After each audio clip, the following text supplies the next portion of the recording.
Pak Ketua, sedikit Pak Prof. Sudah dulu Pak Arteria, terima kasih Pak Arteria, karena waktu yang menentukan tanggal 25 pimpinan. Juli itu Prof. Arteria, Ini saya menarik Pak Ketua. Pak Arteria, tolong hargain saya. Sama Pak Ketua. Tolong hargain saya sebagai pimpinan Komisi 3 saat ini. Ya, saya hargai. Tolong hargain. Kalau Bapak memaksa terkait dengan apa yang punya hak para anggota sekalian, lanjutkan Pak. mau kapan selesai? Jadi gini aja, saudara, dari semua ini saya tidak jawab satu persatu. Kenapa? Dari semua ini kita menjadi sadar sekarang bahwa sebenarnya kalau perkara ini tidak diteriakin itu hanya dua kemungkinannya. Satu, ini menjadi dark number, perkara yang tidak bisa dibuka sehingga ditutup, itu ada di dalam hukum. Tapi kemungkinan kedua, perkara di stop karena ini soal pelecehan dan yang melecehkan sudah mati, sedangkan Barada membela diri, tutup perkara. Tapi kan kita dan senario berjalan ke situ sampai tanggal 8 Agustus. Sampai 8 Agustus. Ikut pada pengakuan Barada, ikut pada senario itu. Saya tidak percaya. Gitu. Sejak kapan? Tadi dari PKB tanya, sejak kapan sih Pak Mahfud punya kayak? Sejak tanggal 13 itu saya bicara dari Madinah itu. Saya melihat di semua YouTube, kok baru LSM ya yang bicara, ini di mana semua, baru berikutnya muncul, sesudah itu muncul, sudah itu saya pulang, Kompolnas juga masuk ke skenario itu, tapi tanggal 24 saya bilang balik, belok, senarionya jangan itu, salah itu basis senarionya, gitu. Dan kita berdiskusi terus dengan Polri, dan Polri paham ini, paham, oh iya gitu.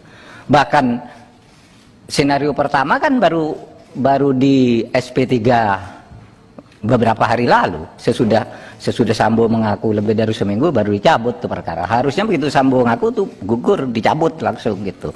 Nah, karena senario pertama tuh masih ada juga yang ingin mengawal di tingkat-tingkat tertentu itu. Nah, oleh sebab itu saya bersyukur hari ini kita clear di DPR, semuanya sama pandangan kita bahwa ini harus diperbaiki. Saudara, tadi ada yang bertanya, Pak Mahfud, apa yang terjadi tanggal 8 sampai 10? Tuh, penembakan tanggal 8 kok diumumkan tanggal 11. Nah, itu yang menyebabkan saya juga mengubah senario. Apa yang terjadi? Saya tanya ke Komnas HAM, Pak, apa Pak? Bapak penyidik saya sudah banyak. Itu yang terjadi Jumat sampai Senin apa? Jawabnya cuma menggeleng. Saya tahu. Saat itu saya tanya ke Pak ini, apa yang terjadi tanggal 18, tanggal 8 sampai 11 ini, kok tidak ada keterangan, kok langsung masuk ke tanggal 11? Apa nih?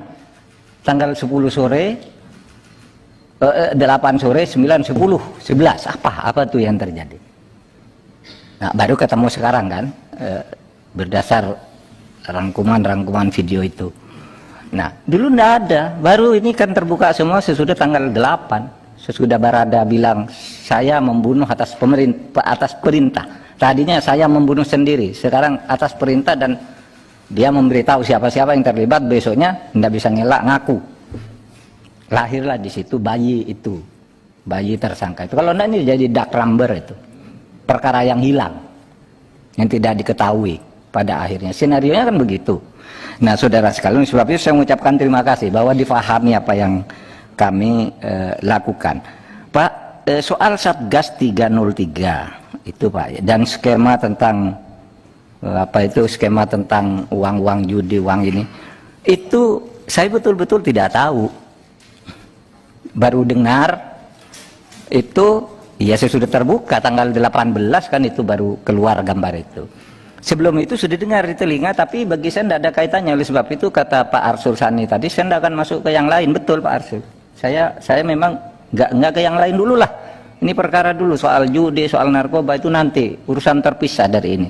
Tiba-tiba keluar ini tanggal 18 tuh gambar itu. Jadi kalau ditanya apa saran pemerintah, saran Kompolnas terhadap ini, belum, baru 4 hari ke sekarang keluarnya, dan itu hari libur semua 3 harinya kan. Saya dengarnya tuh di Makassar Pak, sedang kunjungan kerja hari Jumat, loh kok ada gambar begini gitu. Besoknya muncul lagi gambar tandingannya. Kami belum menyikapi. Oleh sebab itu, maka jalan keluar yang diambil oleh Komnas HAM sampai saat ini itu, satu, tidak menarik-narik ke hal lain dulu, termasuk judi apa namanya, sehingga kita bersepakat di Kompolnas kita berhenti bicara ini. Saya juga udah tidak bicara ini sejak beberapa hari, tapi setiap hari masih muncul kutipan lama. Saya baru hari ini bicara lagi sesudah tanggal 18 itu. Ya, tanggal 20 sedikit ya, karena Metro wawancara tentang pembawaan hukum, tapi tidak dalam konteks perkaranya. Konteks ini disinggung gitu, tentang carut marut penegakan hukum. Jadi ada dua, Pak, yang jangka pendek, ini kita terus mengawal Sambo. Kasus Sambo ini kan, tugas saya juga, mungkin Kompolnas bisa selesai tugasnya. Tapi saya juga mengawas di kejaksaan sesudah ini. Kalau main-main di situ ya saya teriak lagi. Kalau masih ada yang belok-belokkan di situ, sampai nanti masuk ke pengadilan. Ini jangka pendeknya ini. Jangka menengahnya tadi Bapak sekalian, kita menyiapkan memorandum untuk pembenahan polisi secara internal. Memorandum itu disusun dari apa? Dari peristiwa ini, dari sidang DPR hari ini dengan saya catat tadi ini bisa bagian dari memorandum. Kemudian dari satu berkas itu disampaikan oleh purnawirawan Polri bintang 2, bintang 3, bintang 4 bahkan.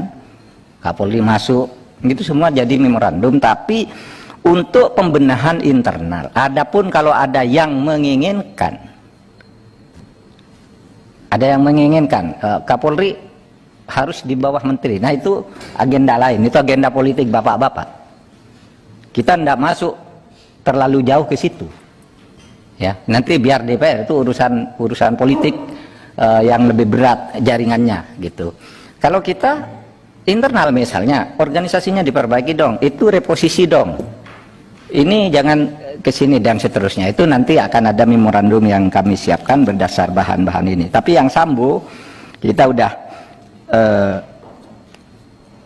sudah anggap cukup peran Kompolnas itu. Pak, tadi ada anggaran Kompolnas. Anggaran Kompolnas itu besar enggak sih? Kecil, Pak. Anggaran Kompolnas itu enggak salah 14 miliar aja, Pak. Setahun, Pak.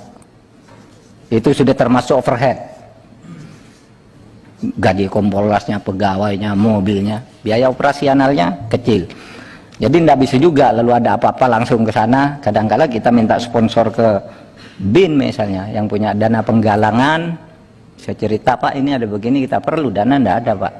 BIN turun, ini dana penggalangan, Pak. Itu bisa. Yang penting dipertanggungjawabkan pengeluarannya itu sekurang-kurangnya secara internal. Kemudian Bapak, saya yang terakhir ingin nyatakan, Bapak kalau bicara potret polisi di Indonesia itu sebenarnya kalau bicara masyarakat, memandang polisi itu sangat bagus dan sangat perlu. Masyarakat ya, kita di sini kan lain elit. Di mana itu? Hasil survei, Pak. Polisi itu terbaik nomor 1 dari 4 aparat penegak hukum. 4 penegak hukum untuk polisi, jaksa, pengadilan, KPK.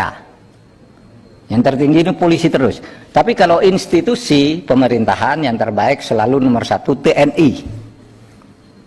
Ini dari survei-survei yang kredibel. Tapi kalau di penegak hukum yang terbaik Polri. Nah, oleh sebab itu saya katakan ketika pemerintah itu mendapat penilaian terbaiknya, Presiden Jokowi selama 7 tahun mendapat penilaian terbaiknya pada bulan Februari tahun 2022 itu Polkam itu nomor 1 yang paling tinggi memberi kontribusi pada rata-rata kepercayaan publik kepada Presiden, kepada pemerintah 73, kontribusi Polkam itu 78 di atas rata-rata.